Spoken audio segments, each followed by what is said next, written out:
Hello, and welcome to And the Runner-Up Is. This week on the show, we'll travel back in time to the 34th Academy Awards, which awarded the films of 1961. Stanley Kramer returned with another socially conscious drama with an all-star cast, the courtroom drama Judgment at Nuremberg. The film starred Spencer Tracy, Burt Lancaster, Montgomery Clift, Maximilian Schell, and Judy Garland, and went on to be nominated for 11 Academy Awards. But also nominated for 11 Oscars that year was West Side Story, which ultimately took home 10 awards, including Best Picture. So why did Judgment at Nuremberg lose in the end? We'll explore all this and more as we discuss how the Oscar almost went to Judgment at Nuremberg.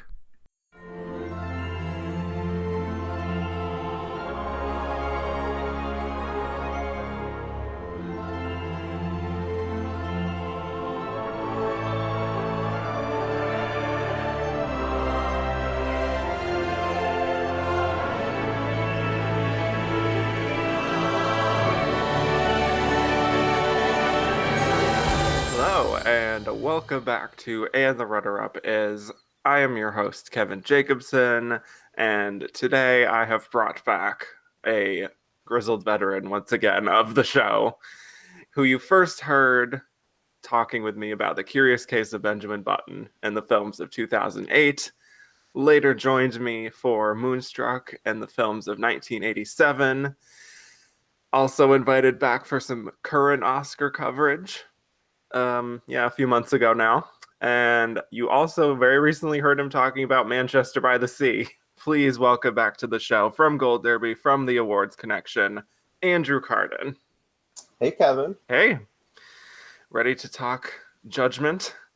Well, when I think summer fun, I think Judgment at Nuremberg, obviously. Yeah.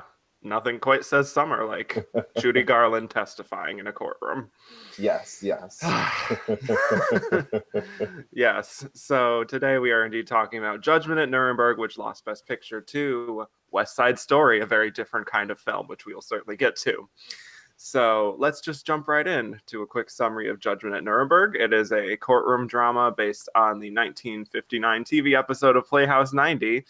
And tells the story of the real-life Nuremberg trials, specifically the judges' trial, where 4 German judges were on trial for crimes against humanity for essentially being involved in the atrocities committed by the Nazi Party. So we got Dan Haywood, who is the chief judge presiding over the trials. Hans Rolf is the defense attorney for the German judges who are on trial, and he argues that many other countries have committed similar atrocities, and along the way we get testimonies from people affected, including Rudolf Peterson, who was sterilized by Nazi doctors, and Irene Hoffman, who was accused of having sex and relations with an elderly Jew at a time where Aryans and non-Aryans were not allowed to have such relations. So eventually we see how the accused judges attempt to justify their actions to the court, and Judge Haywood has to make a decision on whether to convict them. So the film was directed by Stanley Kramer and written by Abby Mann, and we have an all-star cast here, including Spencer Tracy as Dan Haywood, Maximilian Schell as Hans Rolf, Montgomery Clift as Rudolf Peterson, Judy Garland as Irene Hoffman, Burt Lancaster, Richard Widmark, Werner Klemperer, William Shatner, and Marlene Dietrich.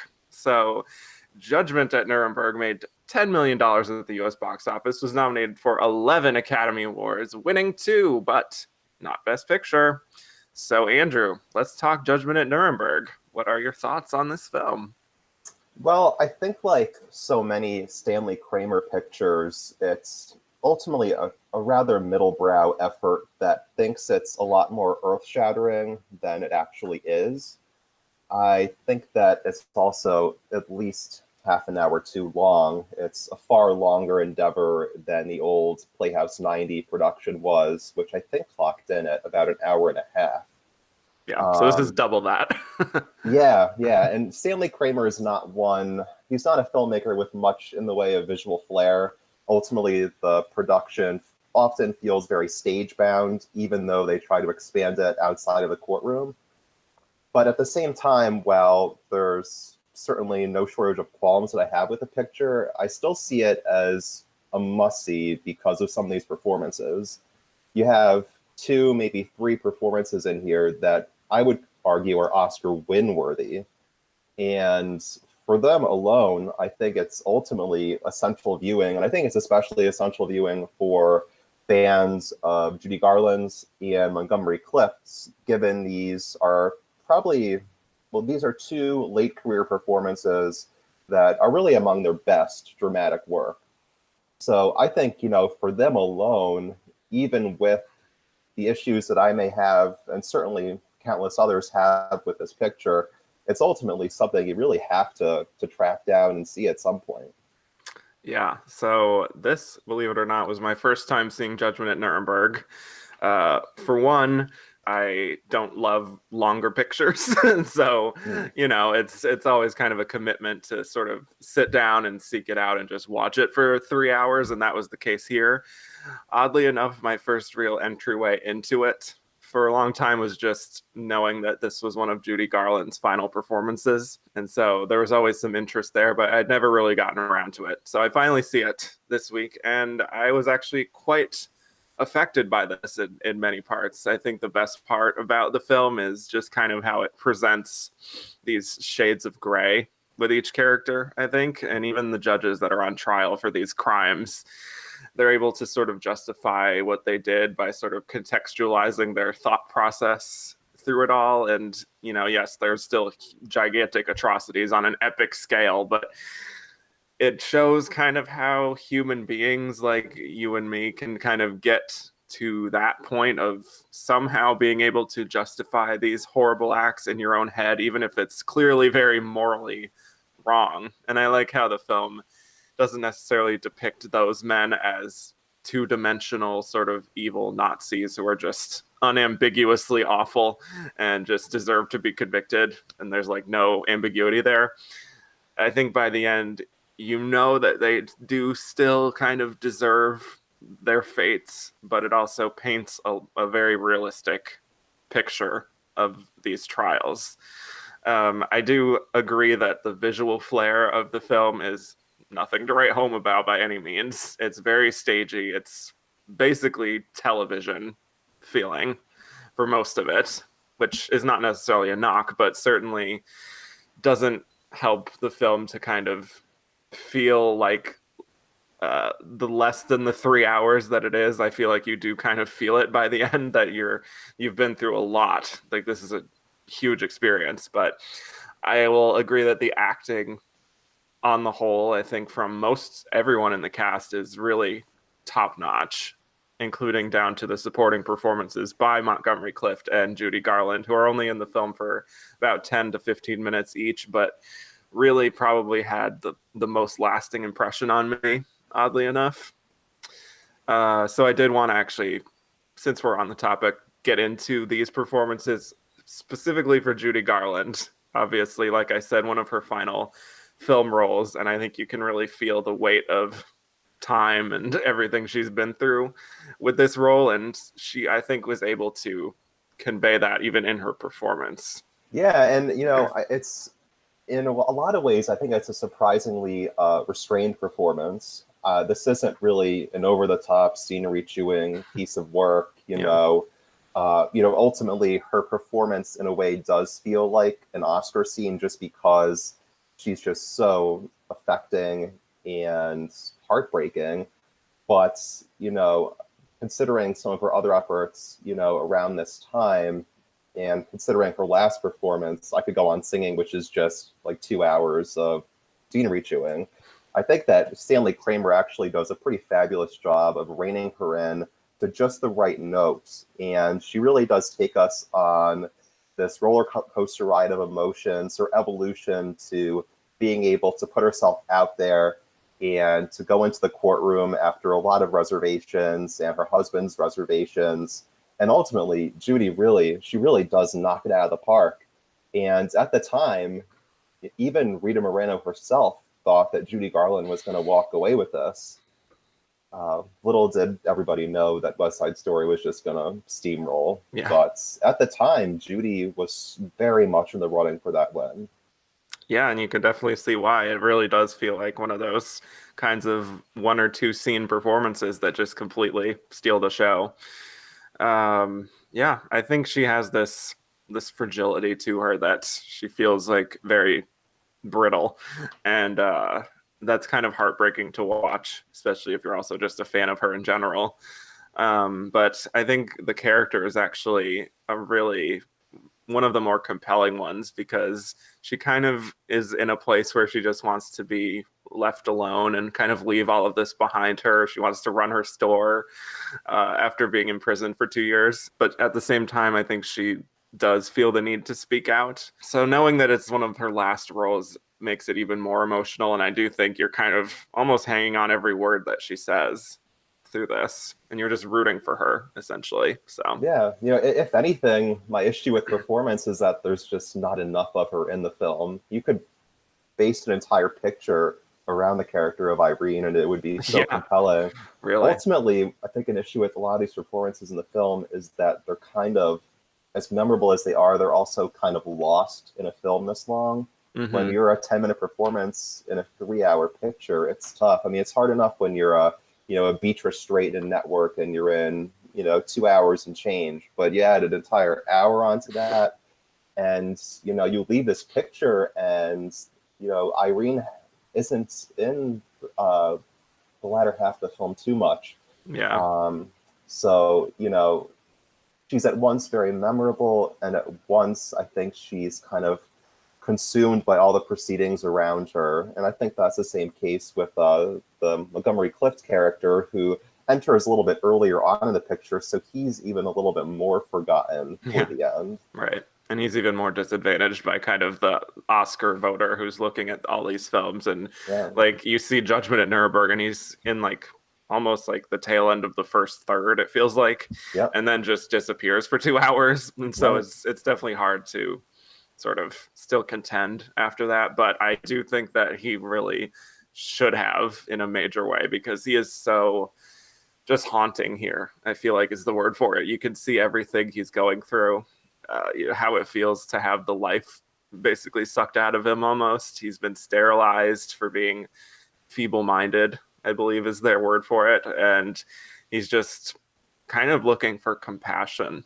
And I think the moment that he takes out the picture of his mother and shows it to the court is really heartbreaking. And you can see how everyone just softens in that moment, and is really feeling the Well, emotion.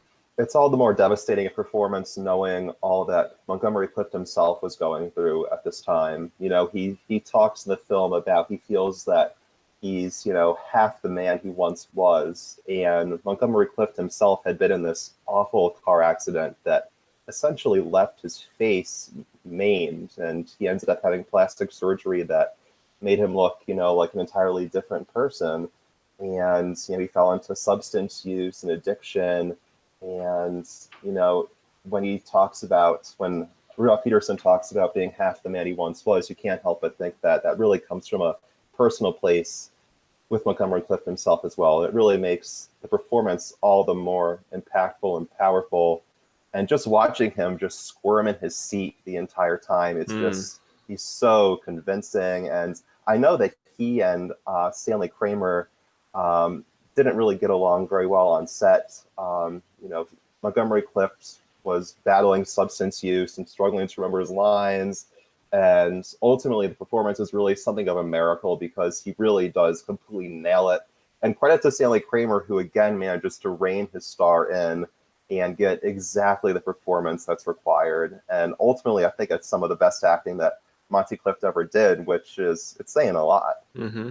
Absolutely.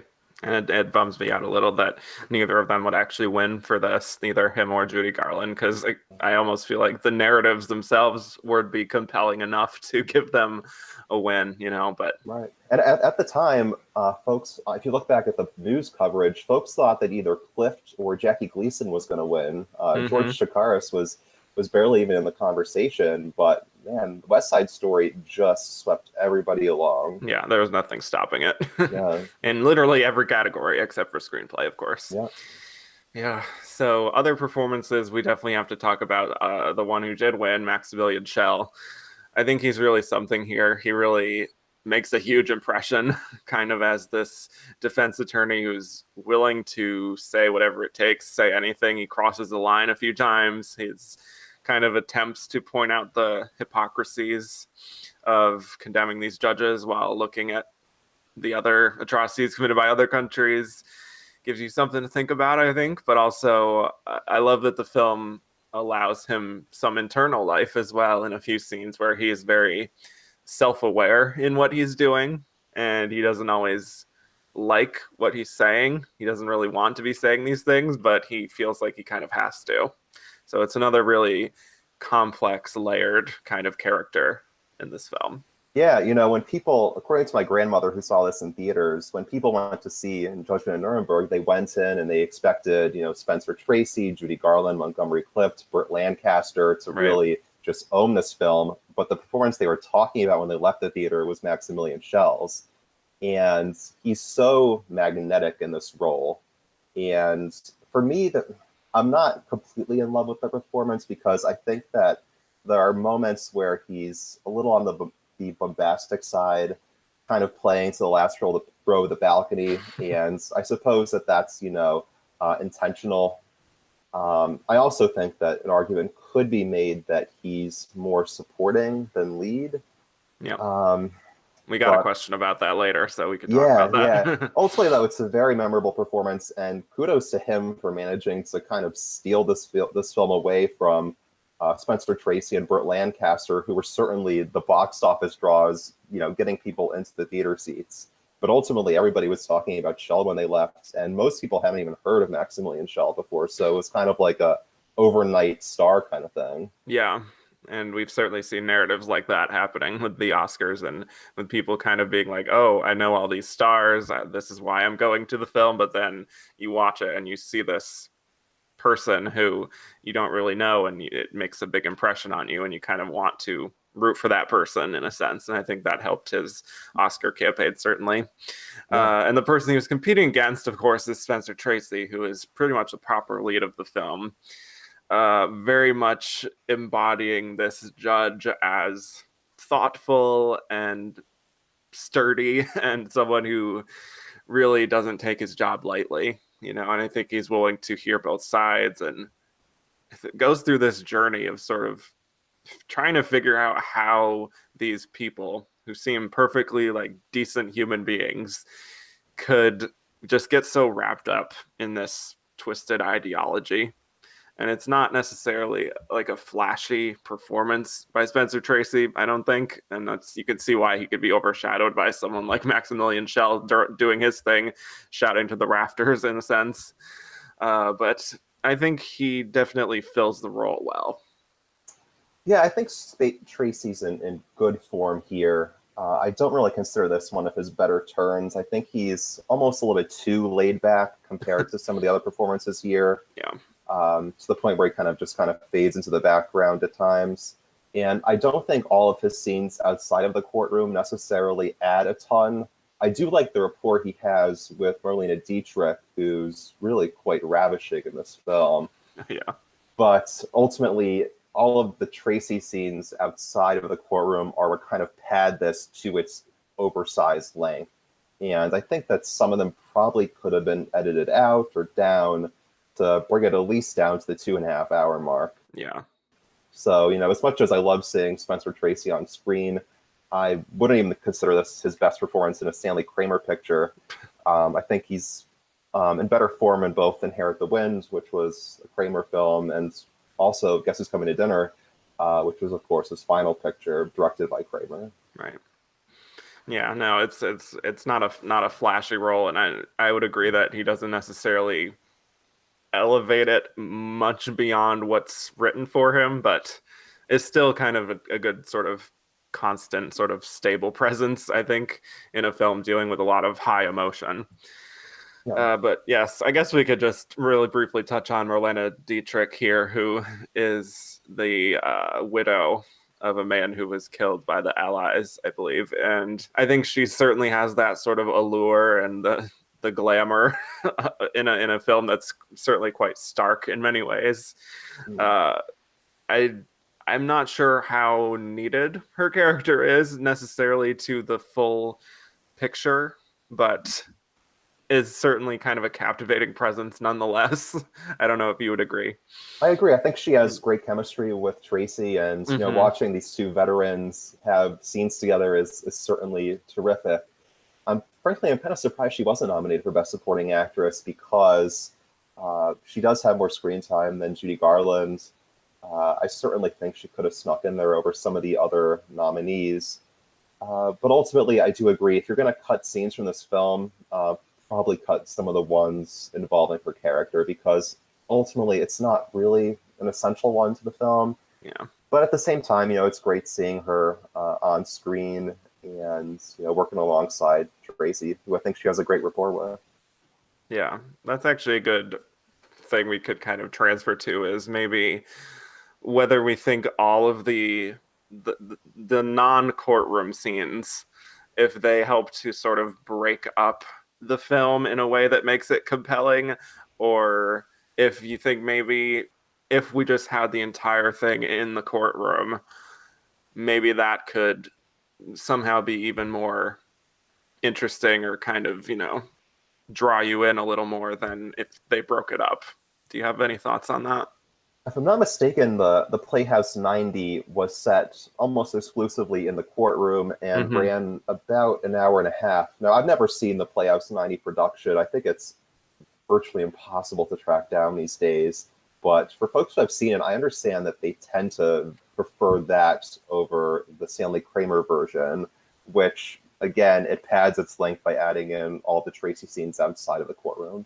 And, I think that certain scenes are affecting and others don't necessarily hit the mark. I don't know if we need the scene of, Spencer Tracy going out and getting like it was like a hot dog or something. I think that's Yeah. that's not necessarily needed. Right. Um, but yeah, I mean, I'd hate to see the Marlene Dietrich character go entirely because, again, I think that she's in quite good form.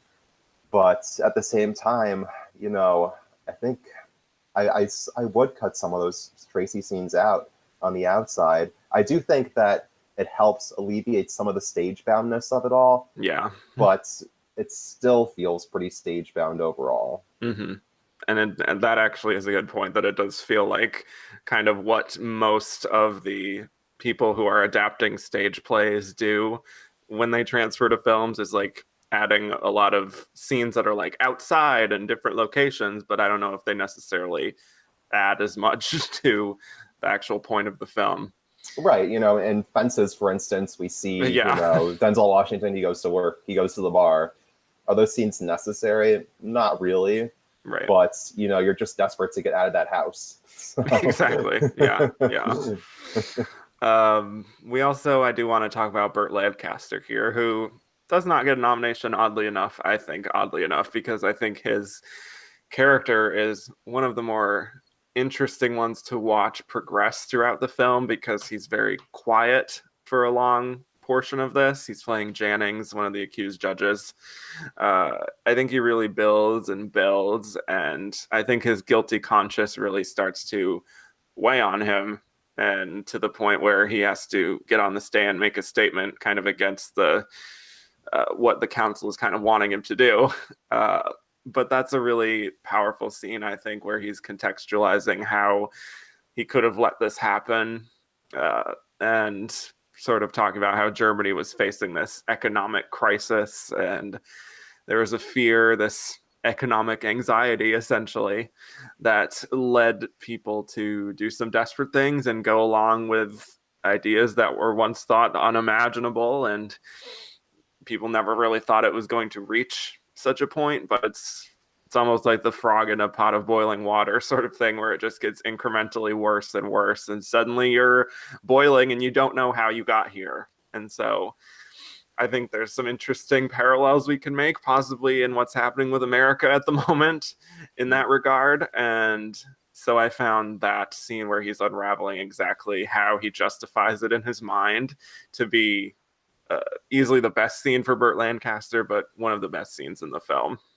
I think Lancaster is really quite wonderful in this film, and it's particularly impressive effort because so much of the film he has no dialogue. He just has to kind of sit there and convey this man's grief, this man's guilt, um, the way this man is haunted by the past. So I think that the fact that he has to kind of sit there and just convey everything through his eyes and through his face and without much dialogue makes it all the more affecting. The reason that Lancaster was not nominated is because he was inexplicably campaigned in lead. Mm-hmm. And Yeah. that's, I mean, he had won for Elmer Gantry, so certainly he was a big star. And again, he was one of the top bills on this film. But, he probably has about 5 minutes of dialogue in total, maybe. So to have him nominated in lead is probably a stretch. I suspect he would have been nominated down in supporting over Peter Falk, who was kind of the filler nominee down there. But yeah, I think that's why he was nominated. But he's really in wonderful form. I think it's one of his more underrated performances. Yeah, definitely. Like I said, it really builds and builds, and you feel that with him. Yeah. I think speaking to some of the lead campaigning thing, I do think there was kind of an old-fashioned way about the fact that we have like stars competing and supporting. There was even some writing at the time about how like, oh, Montgomery Clift and Judy Garland are competing and supporting. Maybe, I mean, they're supposed to be these leading stars, but here they are in supporting, kind of slumming it essentially, and Right. kind of breaking the system. And so there was definitely I feel like a sense that these people who are very well known just always have to be in lead, and sort of Right. the character actors have to be in supporting. Right, and that's why you see somebody like Charles Boyer get nominated in lead for Fanny. He Yeah. was a big name, and I would argue he's certainly supporting in that film, but because he was, a big A-list name, they put him up in lead. If you look in the supporting categories that year, it is, beyond Garland and Clift, and arguably Jackie Gleason as well. A lot of unknowns, up-and-comers. Faye Bainter, is, known to be a supporting player. But yeah, at the time it was, not very common to see names that big down in supporting. But we're also getting to that point where you have these big ensemble films, and that leads to the disaster movie era where you have Airport and Oh A Side yes. Adventure and so on. I remember at the time people were already kind of criticizing the film for feeling kind of like a Grand Hotel or the Women kind of ensemble piece where it was just like, oh, here's one A-list actor walking in, and here's another one and another one, Yeah. and they felt it was kind of distracting and hard to. They didn't find Judy Garland and Monty Clift necessarily convincing as these characters because they so identified them with their celebrity. Right. So yeah. I remember also with reading Inside Oscar, I don't know which publication said this, but I'm guessing it might have been Hedda Hopper. That would be my guess because she's all over this era specifically. But someone mentioned the idea of for an Oscar category of best star cameo. Yeah. Yeah. And And see, I think that's the thing with Lancaster is that he's not as supporting as Monty Clift is, but he's not as lead as Tracy is. So he's kind of somewhere in the middle. And that's the same thing with Maximilian Schell. yeah. He's just kind of on the fence. Yep. So yeah. And we see that today where, there's actors on the fence and generally they'll go into supporting now and everybody cries about category fraud. And yeah. Yeah. Alicia Vikander. Yeah. But, and in some cases, Olivia Colman, some have argued was supporting, but that's a whole other matter that we I certainly wish she won't was get placed into. in supporting. Yes. Yes. You will not find any argument from me. But I want to talk about the ending of the film, which I think packs an interesting punch as far as Haywood convicting the judges. But we eventually get this title card about how none of the defendants who were sent to prison were still serving time by the time the film came out. And this is just only a little over 10 years later, which I found to be a really interesting little gut punch at the end of this 3-hour film. And obviously knowing what they've done from history is just the fact that they are all out. It's quite disturbing note to end on. Yeah, the film begins with a whoa moment with the explosion of the swastika, and it ends with a whoa moment with that. Mm-hmm. So, I think that Kramer, he starts and ends with real gut punches, real, awe-inspiring moments. And that feeling, I think, is kind of lacking in the rest of the film. Just like the that jaw-dropping feeling. Yeah. But yeah, I mean, he bookends it really nicely and really effectively. Yeah. I mean, I guess I would argue those more awe-inspiring or jaw-dropping moments are kind of in the performances, I suppose. Sure. But I'm just talking in terms of visually as a director. Well, that's certainly true. Yeah. What he's presenting. Yeah. Yeah, definitely. Puts a little more care into those, which is good. But it's a long middle that we have in between those two things. So yes. I definitely understand that it can be a little difficult. I do agree that it could use some heavy trimming, but I think for the most part, I was pretty affected by the film. And so I think it provides an interesting sort of counterbalance to West Side Story, which makes this race a little bit interesting. So do you have any other stray observations before we move on to the Oscar stuff? Again, the performances alone make it a must-see. I have my qualms with it, in terms of its direction and the screenplay and its length. But even so, I would suggest that everybody visit this film at some point, especially if you're a fan of Garland's or Clips or Lancaster's, because this is some of their very, very best work. I totally agree. And also, I just wanted to note that the moment where they present the actual footage of kind of what's happened to all the victims is very much kind of a jaw-dropping moment. Even if you've seen a lot of this kind of footage before, it's still really is kind of it just, when you're presented with that evidence, it can be very hard to look for a different alternative to just convicting these people for life. So I think it's absolutely essential that was kept in there. Yeah, totally. Okay, so when we come back, we'll be discussing why Judgment at Nuremberg lost Best Picture to West Side Story. Before the people of the world, let it now be noted that here in our decision, this is what we stand for. Justice, truth, and the value of a single human being. Where were we? Where were we when Hitler began shrieking his hate in the Reichstag? Where were we when our neighbors were being dragged out in the middle of the night to Dachau? Where were we when they cried out in the night to us? Were we deaf? Dumb? Blind? I'm gonna go the limit. And not you, not the Pentagon, not God on his throne is gonna make you do Who do you think you're talking to? Who the hell do you think you're talking to? My husband was a military man, all his life. He was entitled to a soldier's death. He asked for that. That he should be permitted the dignity of a firing squad. You know what happened. He was hanged with the others.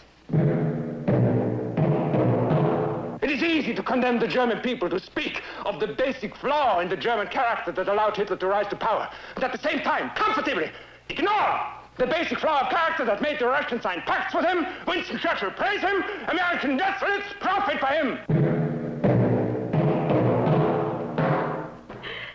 There was nothing like you're trying to make it sound. Did you sit on his lap? Stop it! Stop it! What else do you admit to, Mrs. Fowler? What else? Hello?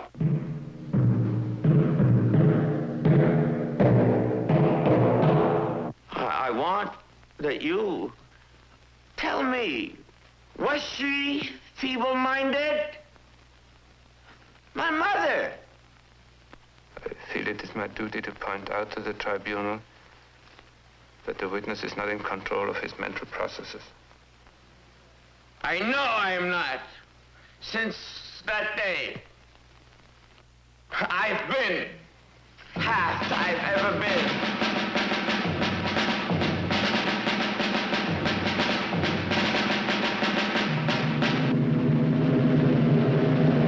And we're back.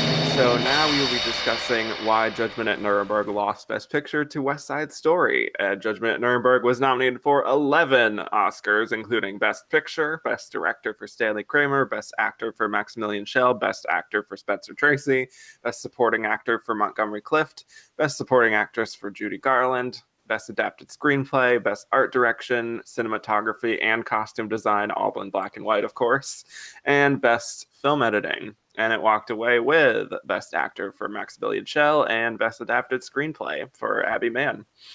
And so before the Oscars, Judgment at Nuremberg didn't necessarily win the major Best Picture prizes by any means, but certainly picked up several awards for Stanley Kramer and Maximilian Schell and Abby Mann. So it was certainly winning some things, just not the big one, because West Side Story won the Golden Globe, the DGA, the WGA, and even the New York Film Critics. And so it was a pretty heavy front runner, I would say. And in this Best Picture lineup, I think Judgment at Nuremberg was the closest that could have come to unseating West Side Story, but certainly probably wasn't even that close, I would argue.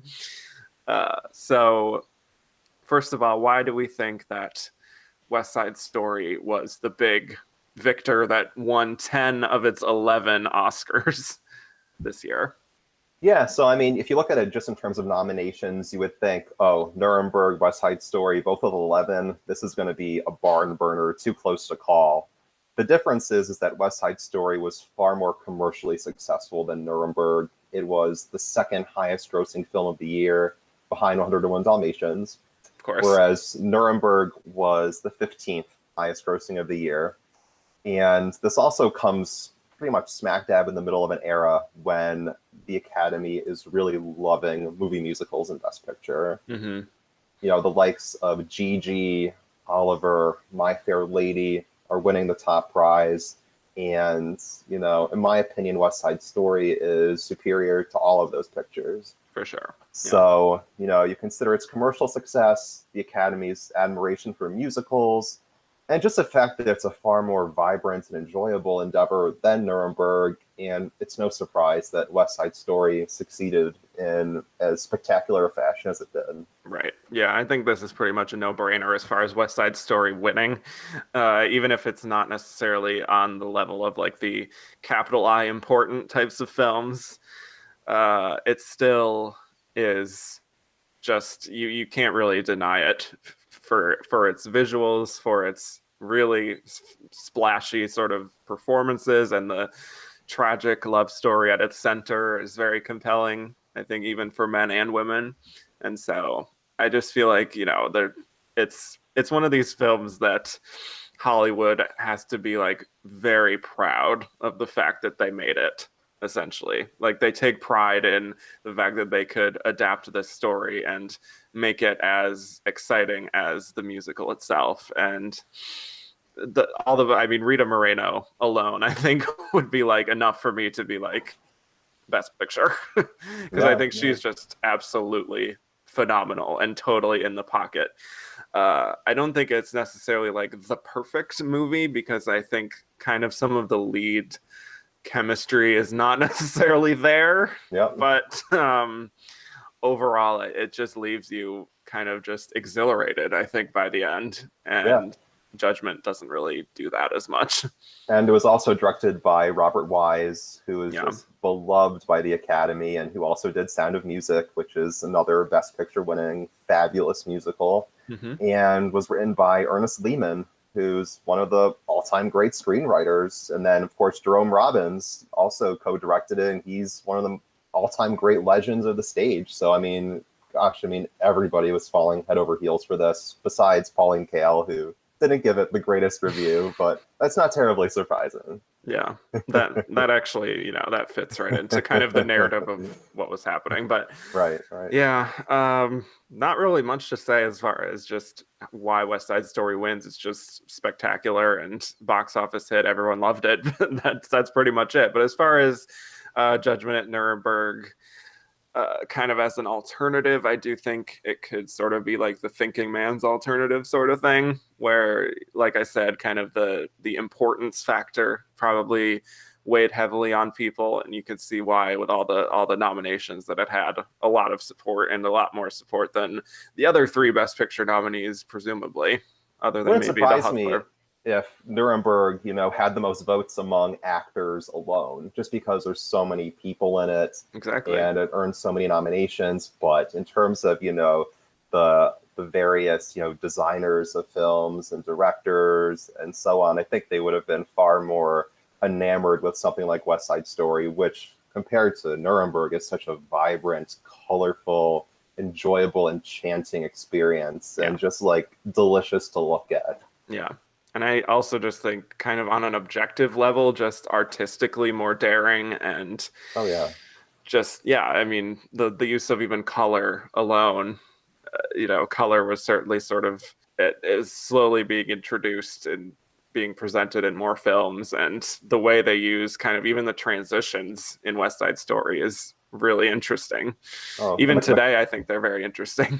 All the costumes in the film, I mean, holy shit. I mean, Rita Moreno in the purple, George Chakiris in the purple, in the art direction, I mean, it is incredible. And honestly, this isn't even my favorite musical of this year. I'm actually partial to Flower Drum Song, which is the more obscure offering this year. Yeah. But when you watch Nuremberg and West Side Story back to back, I mean, West Side Story is like such a breath of fresh air, visually at least. Mm-hmm, totally.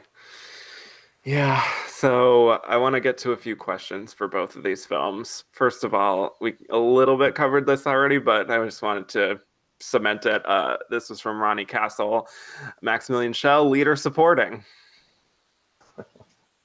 I would say lead is better, because he's certainly more of a lead than Lancaster, and of course, Montgomery Clift as well. I do think an argument could be made for supporting, but when there's so many cameos in the film, I don't think it's fair to put Schell in the same category as Monty Clift. I just don't. I would agree with that. I think he's in the right category. I think if he were to be in supporting, it would kind of just be one of those, like, I guess to use a recent example, like Mahershala Ali in Green Book, where they're just in so much of the film that how can you even really say, even if you don't say that they are the proper lead, like Spencer Tracy is presumably the lead. I mean, you could still have like a co-lead, and he certainly makes a huge impression and is in most of the film. So, right. Yeah. And I would presume Schell would win in supporting. Yeah, I think he would win either one. I don't think George Chakiris would have topped him there. Right. So that would have been one win docked from West Side Story. And then if Schell isn't in lead, gosh, I suppose that Paul Newman would maybe win his first Oscar here. Yeah. I don't know. I mean, he is very much a young buck here, and I don't know that Hollywood or the Oscar voters always love the younger, handsome men in this category as much, but I would say of this competition, yeah, easily. Yeah. Yeah, even over Spencer Tracy, I think. So. Oh yeah. Yeah. Well, Alec Reyna said, is Maximilian Schell one of the lowest billed actors to win for Best Leading Actor? He's the 6th name on the poster, so I'm pleasantly surprised that he was given so much recognition for his performance. I suspect so. Maybe David Niven in Separate Tables was down a bit because he's kind of on the fence between lead and supporting, but 6th down, I think that's probably a record. Yeah, it feels like it would be. Yeah. Yeah. Also, because I don't know if we have a lot of like super ensemble-y films that even win Best Actor at this point. So yeah. I don't know. In all likelihood, yes. Yeah, I would say yes. Let's just go with yes, even though we don't know for sure. It feels right. Yeah. Yeah. Cody Derricks, our friend Cody Derricks, said, why couldn't this have been Montgomery Clift's one and only Oscar win? West Side Story is literally my favorite movie, and even I don't understand George Chakiris' win. Yeah, I think he would have won in another year for sure. If West Side Story wasn't in here, I suspect he probably would win because, he's so loved in Hollywood, best friends with all the leading ladies at the time, Liz Taylor and so on, Shelley Winters, so respected. And even though he had a difficult time on the set sometimes with filmmakers, they all had such great respect for him because he had, some of his performances in A Place in the Sun and From Here to Eternity and so on. They're among the very best of the time. And he hadn't won yet, so he was certainly seen as somebody who was due for a win, but he ultimately just couldn't withstand this West Side Story sweep. Yeah. I guess nothing could withstand it, really. Yeah, it's really a shame because I would say that he gives the better performance. Especially, I think in looking at this category, I think I would have voted for Montgomery Clift kind of easily. So it's a shame. Certainly at the time I would have because he hadn't won yet. Right. George C. Scott's brilliance in The Hustler, for instance, but he was such a young up-and-comer that you just knew that he was going to get like half a dozen more nominations throughout his career. Yeah. So, certainly I would have voted for Clift, and he's chilling in the film. He's so brilliant. Yeah, like I said, he's kind of the one that makes the biggest impression on me, despite such limited screen time. Yeah, like I'm still kind of just thinking about his face and just kind of his body language alone, just etched in my mind. So, and just again, the way he just squirms in his seat the entire time, it's just such a full performance. Not just his face, but his entire body. Yeah, so that's really a shame looking back on it. Okay, so Kyle Bailey has changed his name once again. This is a recurring thing with questions that we get, but he is now Faye Dunaway's Salad Boy. I love it. I'm sure you appreciate. Yes. So he says, hot take, I think this is the Oscar Judy Garland should have won. Do you agree? I feel alone on this one. So he's saying that he wouldn't vote for Judy for A Star is Born then, I presume. That is the assumption, right. Okay. Well, I do think Judy should have won for A Star is Born. Yeah. At the time, I would have voted for her for Nuremberg because just as kind of like a middle finger to the Academy, like, why didn't you give it to her for A Star is Born? Let's make this up right now. Mm-hmm. And again, she was viewed as kind of a front runner. Rita Moreno thought she was going to win. Ultimately, I'm actually partial in this category to Faye Bainter in The Children's Hour, but Judy Garland's fabulous, but so is Rita Moreno. I think it's hard to really knock her win. Mm-hmm. Yeah, I definitely would give her the win for A Star is Born. I like her a lot in Judgment at Nuremberg, but for me, I actually think Rita Moreno does just make such a big impression for me and just brings that role to life in a way that not many actors could. So I am perfectly fine with Rita Moreno winning here, especially, she's now an EGOT winner, so there's some history there, but also just, I think, is so vibrant, and her performance in America alone is enough to seal the win for me.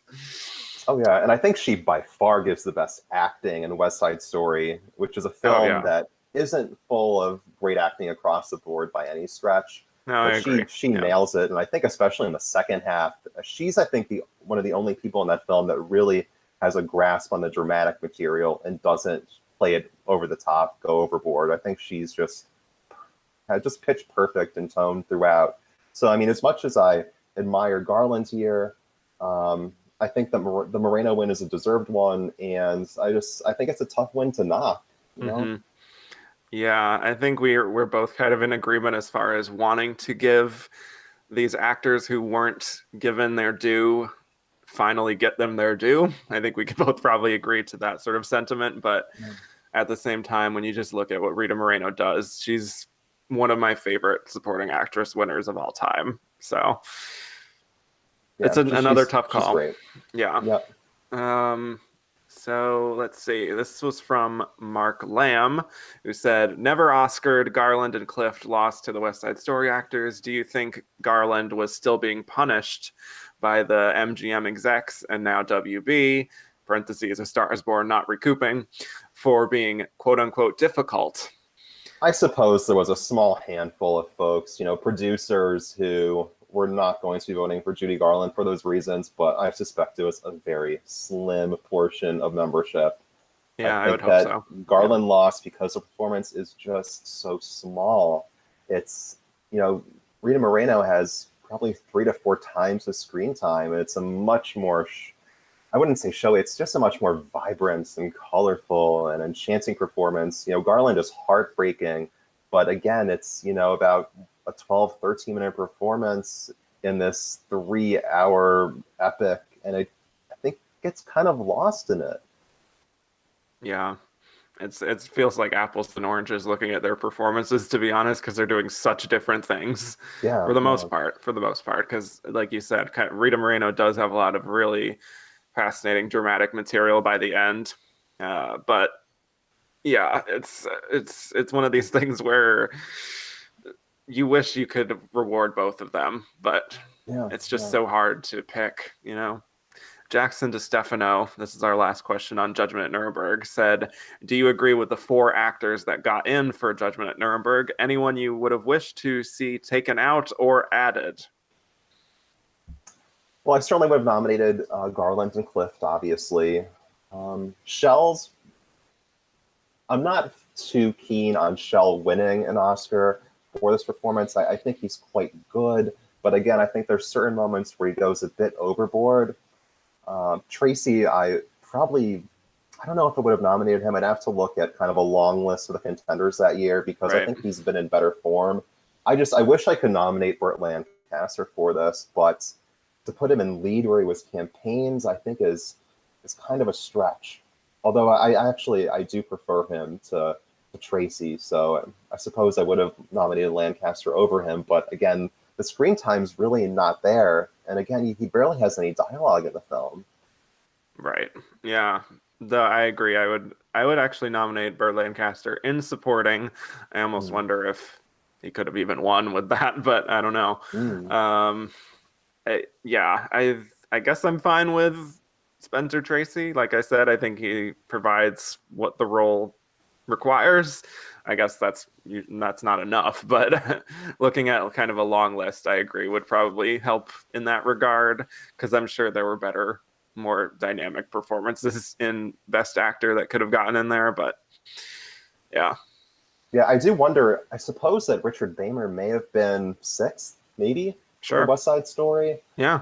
And I wouldn't have minded that.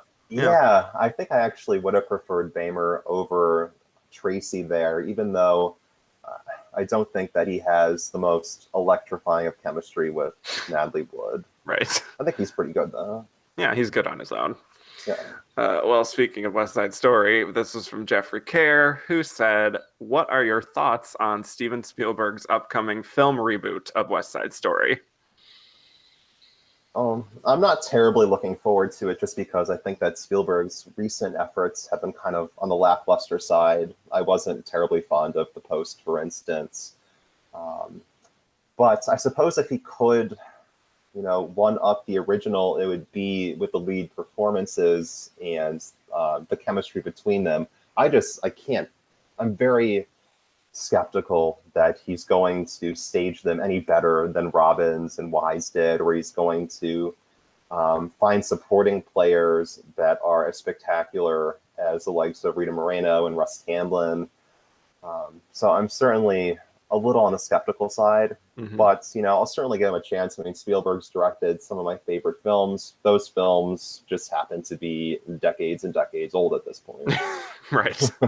So it's been a while. No, I would pretty much agree with that, sadly, but for me, I just struggle with figuring out the why he's doing this, honestly. Besides because the monetary financial. Well, okay, maybe that's it. I don't know. I assumed he had a bit more artistic credibility than just wanting to cash in on a almost 70-year-old musical.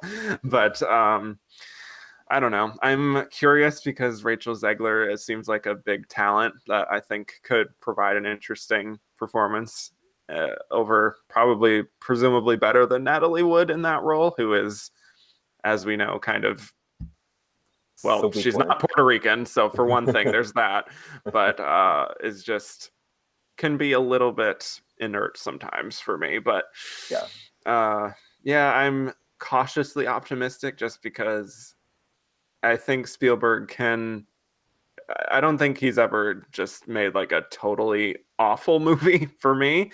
So I don't know if it's going to be like a disaster per se on the level of Cats. But yeah, my fear is that it just ends up kind of a middle of the road, middling effort, like something like Jersey Boys. Right. Yeah. We'll see. Like I said, I just want to know like what the vision is for this and why it feels like it needs to be updated for 2019, but alas.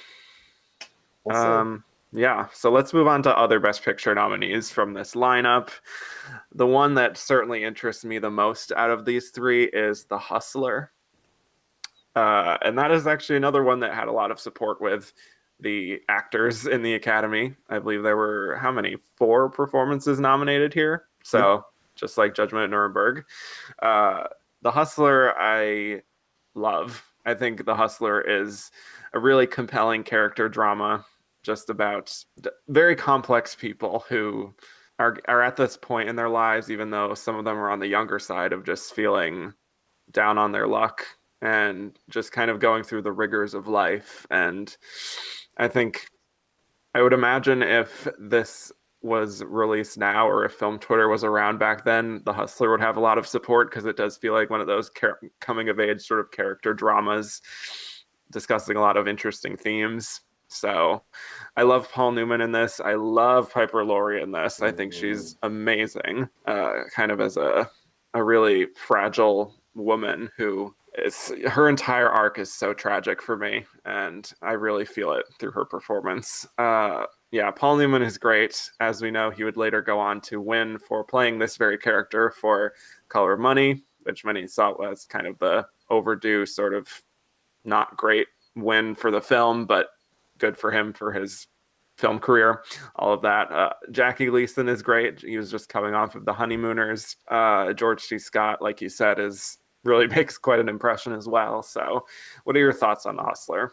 I think it's the year's best film. I think it's extraordinary. Oh, there we go. And I think it's even better than All the King's Men, which was the Best Picture winner that Robert Rossen directed earlier. Paul Newman is at once at his most matinee idol and most vulnerable and damaged.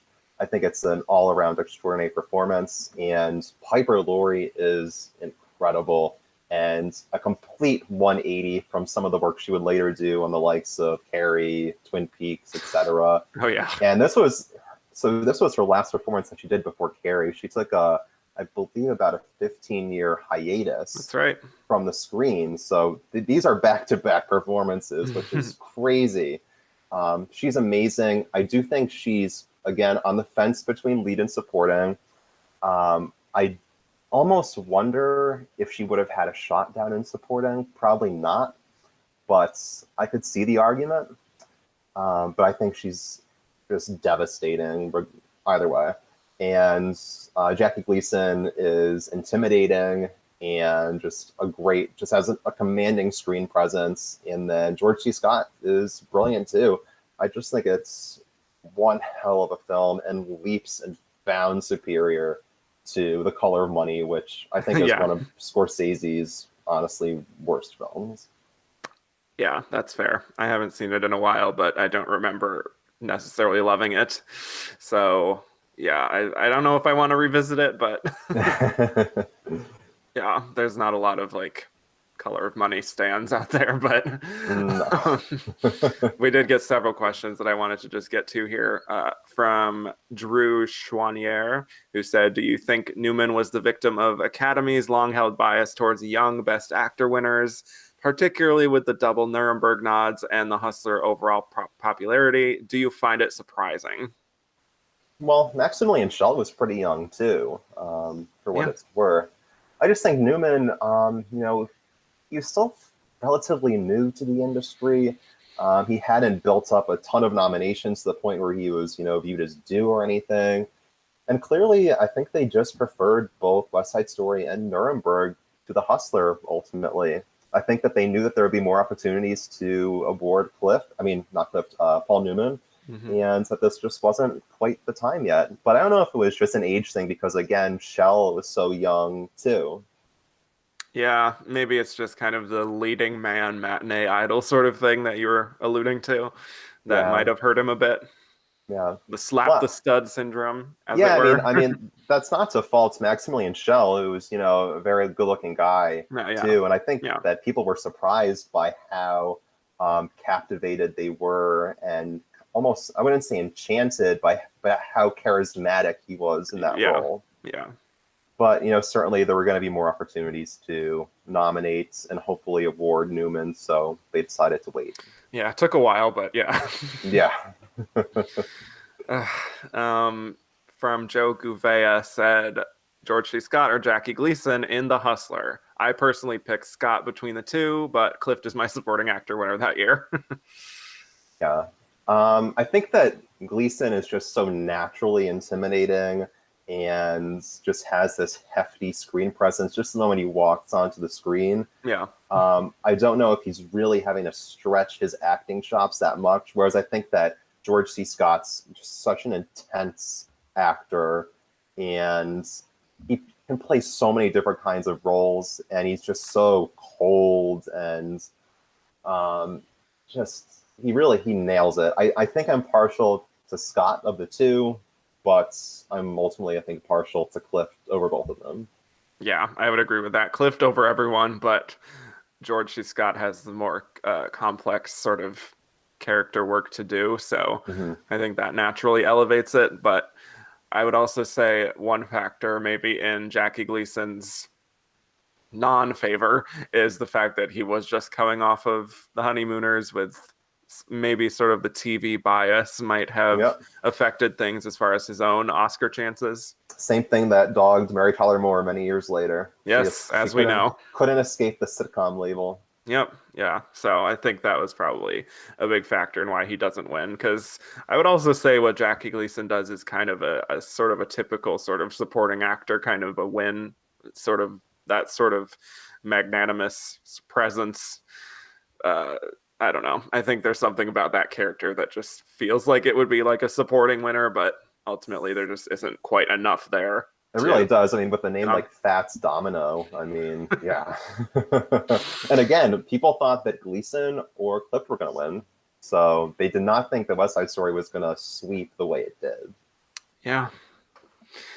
Well, this was from Claudio Alves, who said, Paul Newman is one of the few actors that have been nominated twice for the same role. Considering his competition, do you think he was more deserving of the Oscar for The Hustler or The Color of Money? I don't think he deserved anything for The Color of Money. I think our answer is clear on that. A really mediocre sequel of sorts, and he's not a tenth as great as he is in The Hustler. Agreed. Yeah, this is no contest for me. And I think I mean, looking at it, I think I probably would have voted for him, even over Maximilian Schell here. Yeah. Yeah. Same. Yeah, I don't love the rest of this competition, to be honest. I mean, like I said, I do love Maximilian Schell. I think he's very good in the film, but Paul Newman in The Hustler makes such an impression that, yeah, I don't think I would have ignored that. Hopefully, in my 1961 mind. Who knows what I would have been influenced by at the time. Yeah. But moving on to the other two in this lineup, which, again, I'm not as thrilled with, but I don't know how you feel about these two. But I want to talk about Fanny first. Yeah, so Fanny is an adaptation that does not include the music in the film. It's an adaptation of a musical that does not have the music. And all I can say to that is you can tell. Yeah. Fanny's kind of rough. I think we could both agree on that. I think it does not hold up. Hate this movie. Yeah. Oh, it's awful. I think it's kind of tragic. I hate all of these Leslie Caron films from this era where she is a third of the age of her romantic interest, whether it's, Daddy Longlegs, where she was paired with Fred Astaire earlier, like, oh, gross. I don't Father get Goose. it. Yeah, these films, Gigi, etc. Yeah. These films just nauseate me, and I am not that enchanted with Leslie Caron as an actress overall. I don't think she has much of a screen presence, and I think this film is just awful all around, and it's certainly one of the lesser pictures, almost certainly the worst, from Joshua Logan, who has made several great films, including Picnic and South Pacific, and really tanked here. And it's written by Julius Epstein, who wrote Casablanca. I don't understand at all. The acting is so broad, but boring, and the film feels longer than Judgment at Nuremberg. I agree. Not gonna lie, when I was watching this, I was not paying attention as much by the end because I was just checked out. I was just like, this is not gonna get any better. I'm kind of creeped out by this to begin with. So yeah, I got nothing from this. Honestly, even the visuals I don't think are that great either. It's just no. I feel like it's just kind of a lackluster affair that I still don't really know why there's like the lack of music. Yeah, I mean, it's staged as if it because should it be really feels like it should have been a musical that they just took all the musical numbers out of. Even some of like the dialogue feels like it has a rhyming scheme to it sometimes that makes it kind of awkward. Yeah, but I mean, Charles Boyer is okay, I guess, and he has the fortune of not being involved in this inexplicable, disgusting love triangle. But still, there had to have been better Best Actor contenders. I'm sure there were. Did not deserve a single nomination anywhere. Yeah, this is one of those where I once again just question how it happened, like how it got nominated. Yeah, I mean, again, Gigi won Best Picture, and Leslie Caron herself was nominated for Oscars. So, I mean, there was, I presume, old white men had the hots for Leslie Caron, and yeah, I mean, and they thought that she had the hots for people like them in these movies. So it's revolting. Yeah, I would pretty much agree to that. And so boring. No, it is. It's dreadfully boring, and it's over 2 hours. And I'm, like I said, by the end, I'm just like, this, I do not understand. This is like easily a bottom 2 or 3 Best Picture nominee of the 60s. Oh, easily. Yeah. I think this is Dr. Dolittle level for sure. No, yeah, that's what I was gonna say. Like on that level of just possibly even more boring, because Dr. Dolittle at times at least has kind of a so bad it's almost kind of sort of good feel on occasion. This just has nothing to grab onto. I would agree. Yeah. This just bummed me out. Yeah. So, well, this isn't a question. This is more of a statement from Arrogant Duck, who said, Fanny, and then the laughing emoji. Agreed. Which I agree. Just why? But, well, this was actually something you were talking about a little bit, but Milstead on Movies said, would Fanny have done better if they kept the original title Joshua Logan's Fanny? God, I haven't a clue. I mean, again, Joshua Logan was hardly an incompetent director. I love Picnic. I think it's a fabulous film. And I think he's certainly a director who had a vision. And again, I mean, there are several great Joshua Logan films, but there's also several not so great ones. And I don't know if you're going to be covering Sayonara as one of the runner-ups coming up. Yeah. Okay. That's a big reveal right there. That's my 57 one. Yeah. Well, prepare yourself for a film that's not quite as lackluster as this one, but for a film that has a lot of issues. Great. Love a film with a lot of issues. Yeah. I wish that Picnic was a runner-up in the Oscars because it's so much fun, and I think you'll watch it anyway because it was a nominee for Best. No, I will. So. Yeah. But, well, this was from Mark Brinkerhoff saying kind of the same thing as far as Fanny is largely forgotten today, as is its director-producer Joshua Logan. Why is he not discussed more, despite having directed many Best Picture nominees and adaptations of popular plays and musicals, including Picnic and South Pacific? What is your take on his work? Again, I adore Picnic. I think it's his best film by far. But ultimately... his films are honestly pretty forgotten. I mean, Fanny's really hard to track down anywhere on DVD. streaming.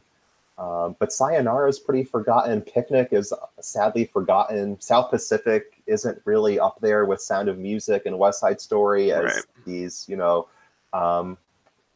unforgettable musical adaptations.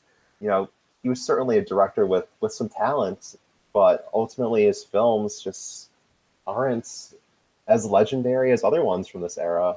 I just think they feel like products of their time for the most part, and that might be why it doesn't hold up as much. So, yeah.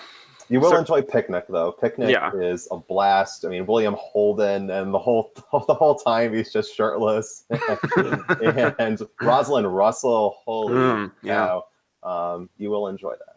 Yes, looking forward to that. The other Best Picture nominee here we have is The Guns of Navarone. This is our steak eater Best Picture nominee of the group, I would say.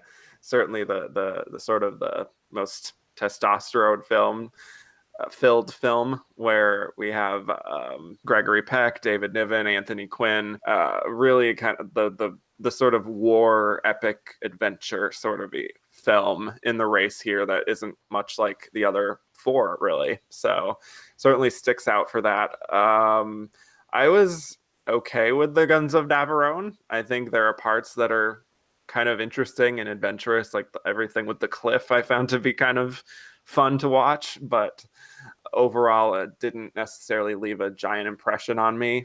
I think the technical elements are what really helped it to get a lot of support with the Academy, because it's certainly a very handsomely crafted film and all of that, but I don't know if it held my interest much beyond that. Yeah, it's okay. It's a film that was written by Carl Foreman, who directed classics like High Noon and Bridge on the River Kwai, and a really fabulous drama called A Hatful of Rain. The thing is, it was directed by J. Lee Thompson, who really isn't the greatest of directors. He did do the original Cape Fear, so he did have that partnership with Gregory Peck, but later on he became far more known for doing kind of a lot of like direct-to-video B movies in the 80s. He ended up having this partnership with Charles Bronson, and he directed a lot of the Death Wish sequels. And he even directed some 80s slasher movies, believe it or not. So you have this fabulous, legendary screenwriter and kind of a very hit or miss, more so miss director, who knows how to stage the action very well. There are a lot of set pieces in this that are certainly well orchestrated. What the movie's missing, I think, is characters to really care about. I think that Gregory Peck just naturally brings with him a sense of power and screen presence. And eyebrows. Yeah, just him being on the screen makes this a watchable endeavor. Yeah. I think he's in good form. But ultimately, I mean, I don't really think it's Best Picture nomination worthy. Maybe a couple of technical noms here and there. Yeah, it's certainly no Fanny. I mean, it's a competently made adventure war drama. I guess, but certainly not on my favorite list. Yeah, and for what it's worth, third year in a row talking about Gregory Peck in a Best Picture nominee.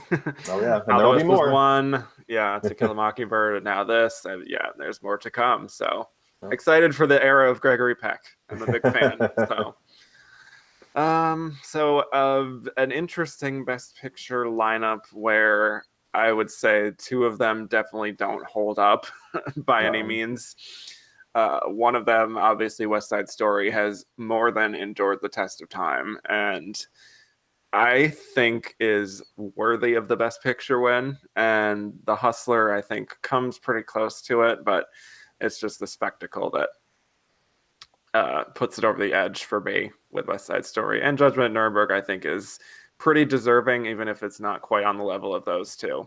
So, yeah, for me, I give Hustler the edge over West Side Story. But West Side Story, just like I'm not going to knock Rita Moreno's win, I can't knock West Side Story's win too much. Exactly. It's a fabulous film.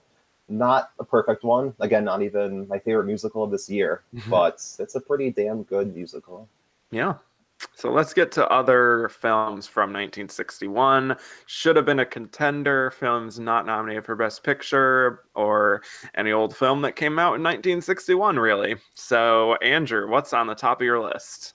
So I think that The Children's Hour is certainly an important film to discuss from this year, just because it was certainly a groundbreaking film in a lot of ways. It's a picture about this little brat girl who starts a rumor that the two women who are running this boarding school for girls, portrayed by Shirley MacLaine and Audrey Hepburn, are in a romantic lesbian relationship, which certainly at that time was not subject matter you were going to see in a ton of major motion pictures. Certainly not directed by William Wyler, that legendary filmmaker. And you would think that looking back on it, it'd be really dated, but it still holds up pretty damn well. And Hepburn and MacLaine are really operating at the tops of their games there. What's crazy is that they end up kind of being upstaged a little bit nonetheless by Faye Bainter, who portrays the grandmother of this little girl. And anytime she's on screen, she owns the screen. I mean, she's just in remarkable form. And you also have a young James Garner appearance there as well. So it's really a terrific film. Other films this year that I love, Flower Drum Song, fabulous Rodgers and Hammerstein film starring Miyoshi Umeki, who won Best Supporting Actress for Sayonara.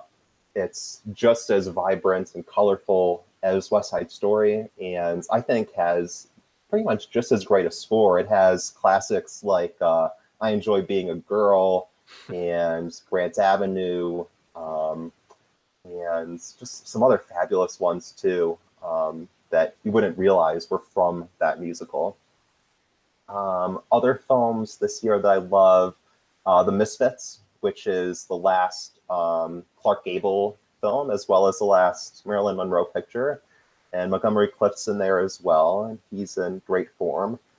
Directed by John Huston, who at this era was really working again at the top of his game. And you have The Parent Trap, the original Parent Trap. Long before Lindsay Lohan, you have Haley Mills, and she's wonderful. And it actually gets nominated for the Best Film Editing Oscar. It's pretty terrific. And you can see why, Oh, yeah. At the time, people must have been like, whoa, what is this? How did they do that? I would have been shook. Yeah. And also certainly A Raisin in the Sun, a wonderful adaptation of that great play. Sidney Poitier and Claudie McNeil and Ruby Dee. It's a terrific production, and I think certainly deserves at least acting nominations for those three, and probably a lot more too. It ultimately, I don't believe, received a single nomination by the Academy, which is a real shame.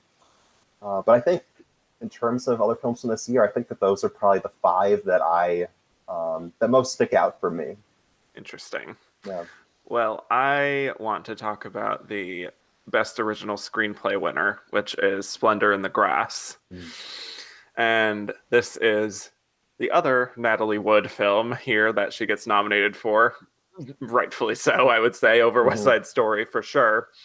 This is another coming-of-age drama sort of set in suburbia, kind of dealing with looking closer at sort of the relationships and exploring sexuality and exploring a lot of dark material and suicide, things like that. I think Natalie Wood is so wonderful in Splendor in the Grass. I think she has a lot to do. She is carrying so much, and she easily pulls it off. And I wonder if in another year that if she could have won for this, because I think it's a wonderful performance. I think Warren Beatty is excellent in his film debut, I should note. He's excellent, and he does not get nominated because there was some category confusion once again, figuring out whether he's lead or supporting. I think he was essentially placed in lead, and that's kind of why he didn't get in, because he was kind of so new, but I think he was very much deserving. And this, kind of going back to what I was saying, would be the kind of film that film Twitter would just adore.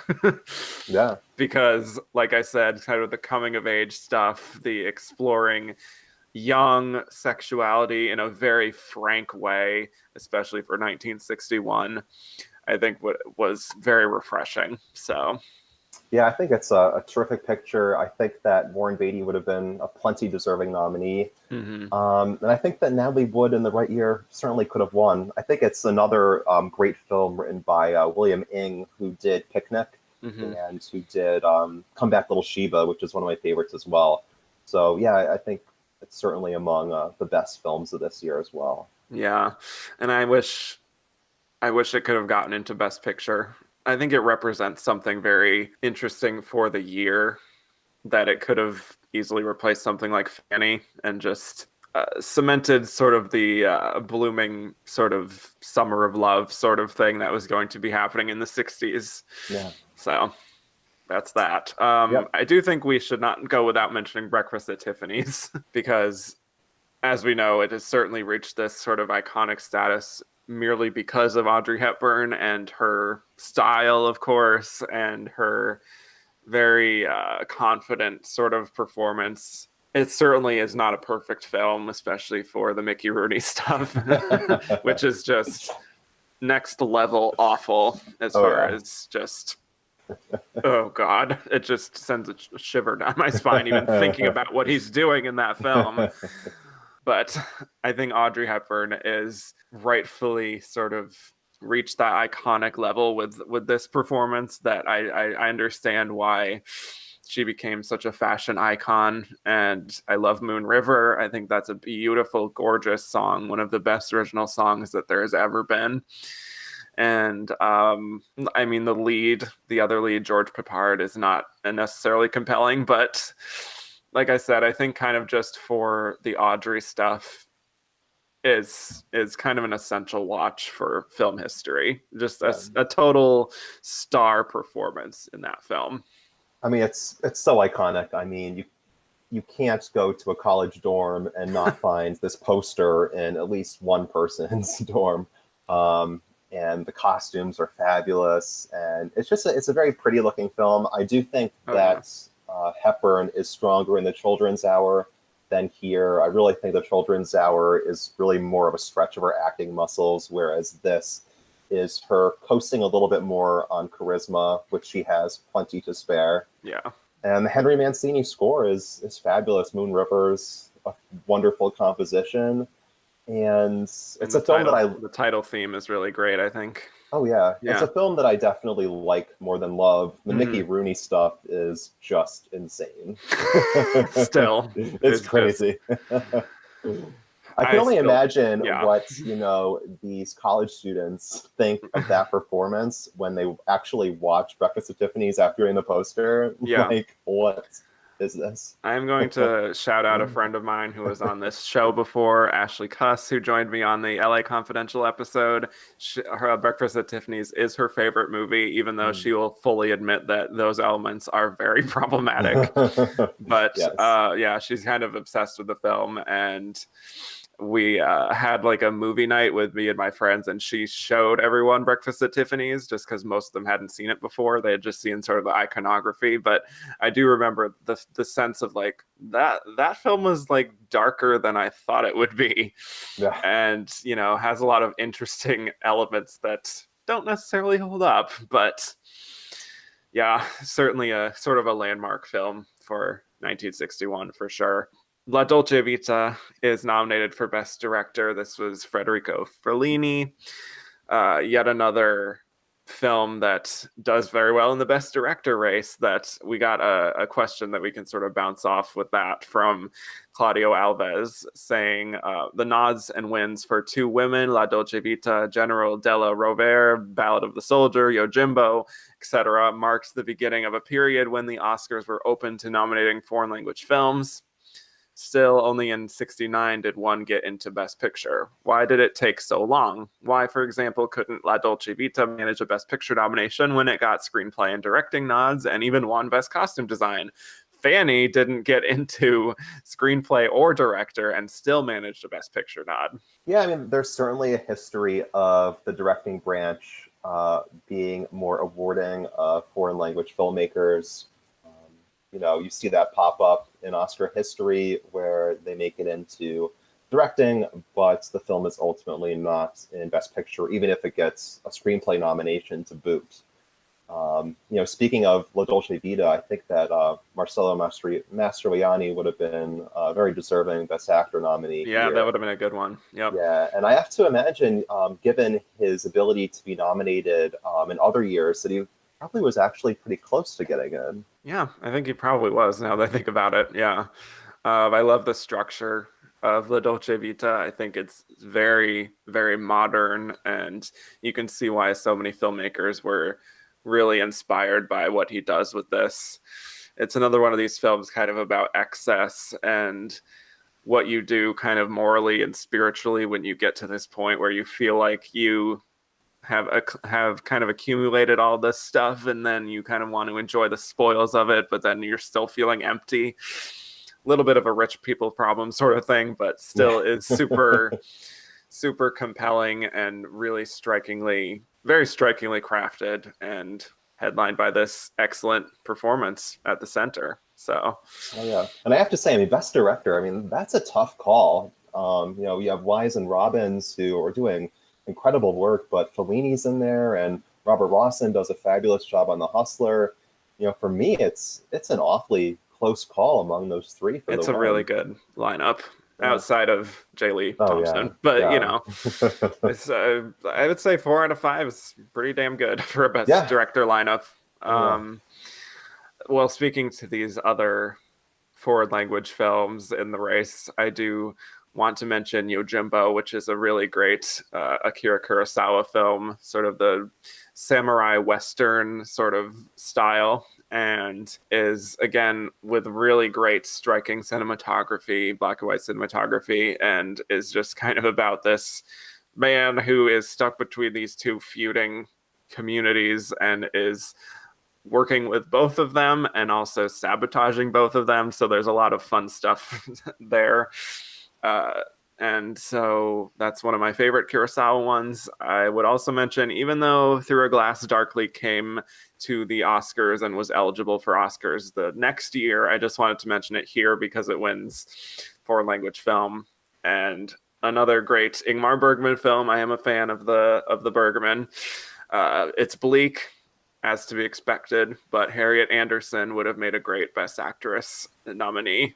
And then I guess we could also mention two women as well, which is Sophia Loren's Best Actress win, becoming the first actress to not speak any English to win Best Actress. And what do you think of her winning performance actually here? I think it's a really powerful one. I honestly probably would have been inclined to go with Piper Laurie just because I adore Piper Laurie, and I think that, she is in just devastating form in The Hustler.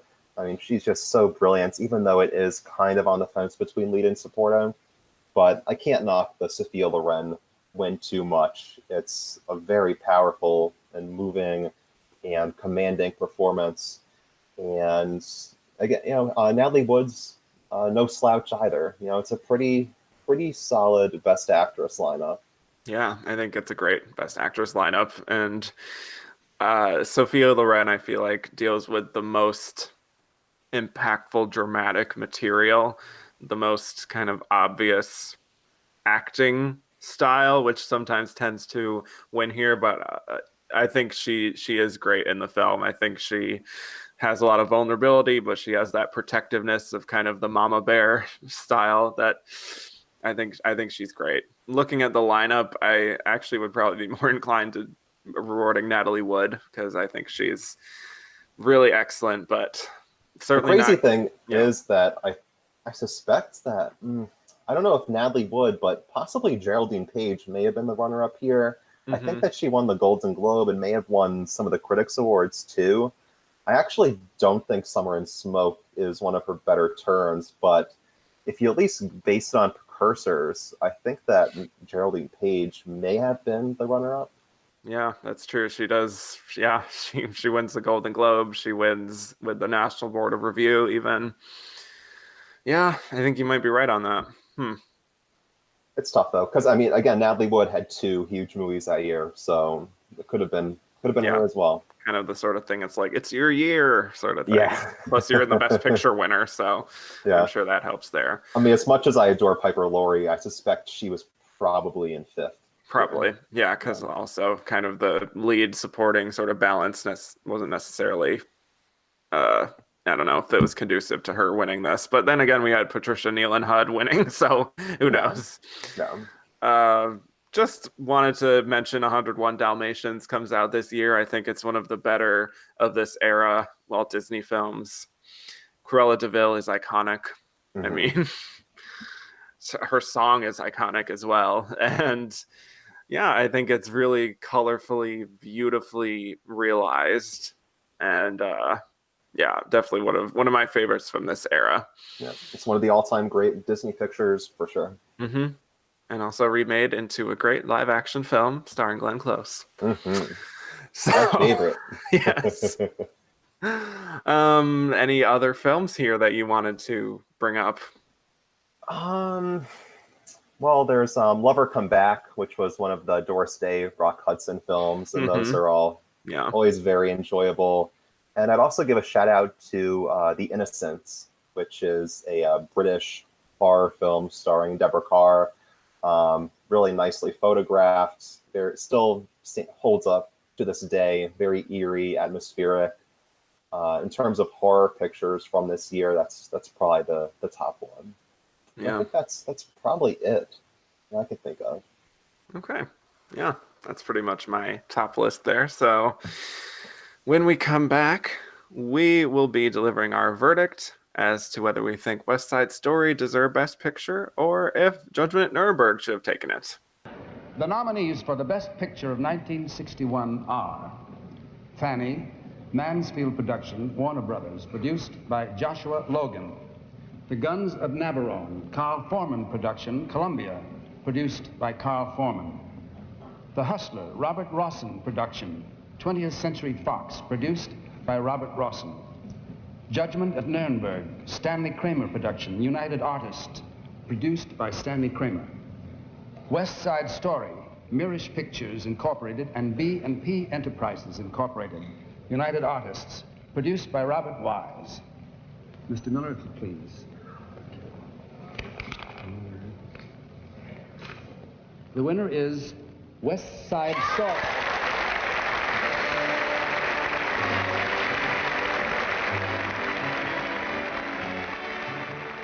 And we're back. So now we'll be delivering our verdict as to whether we think West Side Story deserved Best Picture, or if Judgment at Nuremberg should have taken it, or if another film should have taken it. Andrew Carden, what is your verdict?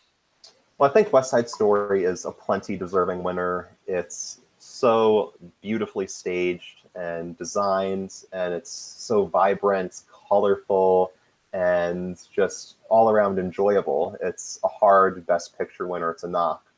That being said, I think The Hustler is even more extraordinary, and I think it's beautifully acted with Paul Newman pretty much at his finest, as well as Piper Laurie and George C. Scott, killing it as well. And, we've discussed Judgment at Nuremberg, which is also, I think, a must-see film with several terrific, unforgettable performances. I think that it's absolutely essential viewing for fans of Judy Garland's, Burt Lancaster's, of Montgomery Clift's. These are 3 films that I think need to be seen by every cinephile. And, while I am partial to The Hustler for the win, West Side Story is ultimately a terrific winner. And, I think probably one of the best winners of this decade. So You're not going to see me complaining. Yeah, I agree. I would give West Side Story my win, even with The Hustler in this lineup. I think it's an extraordinary film, beautifully realized, and always leaves me very cathartic and very affected by the end. And very curious to see what Steven Spielberg will do with it. But I think this is pretty damn perfect. And will have to really excel in, I guess, other kinds of ways to be able to supplant this. I think it's kind of a clear ranking for me as far as this Best Picture lineup, where we've got, I think West Side Story is my number one, followed by The Hustler, and then Judgment at Nuremberg, and then The Guns of Navarone, and then Fanny at number 65. Yeah. So, the same for me, just with The Hustler and West Side Story switch. Yeah. There's very clear tiers here, I think. Yes. So that's always fun. I just want to end with an interesting quote I found from Inside Oscar that I already tweeted about, but just for the podcast's sake, I found to be deeply ironic and funny. But the chapter on 1961 starts with the following sentence, which is, just about the only producer making money on a regular basis was Walt Disney.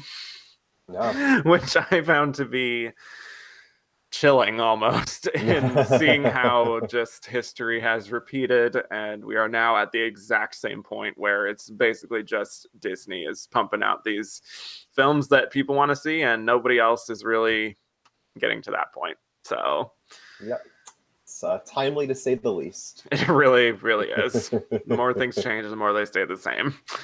Yep. So on that note, I want to thank you once again, Andrew. This was another fabulous discussion. Thank you. It's always an honor and a pleasure to join you. Yes. So tell the people where they can find more of your work on the internet. Well, you can mostly find me on Twitter at Awards Connect, where, I'm bitching about some vintage Oscar race, usually in Best Supporting Actress. Always. But otherwise, I have a blog, The Awards Connection. Definitely check out the Oscar flashback portion of the website, where I go back and review a bunch of old Oscar categories. And then I'm also a contributing writer over at Gold Derby.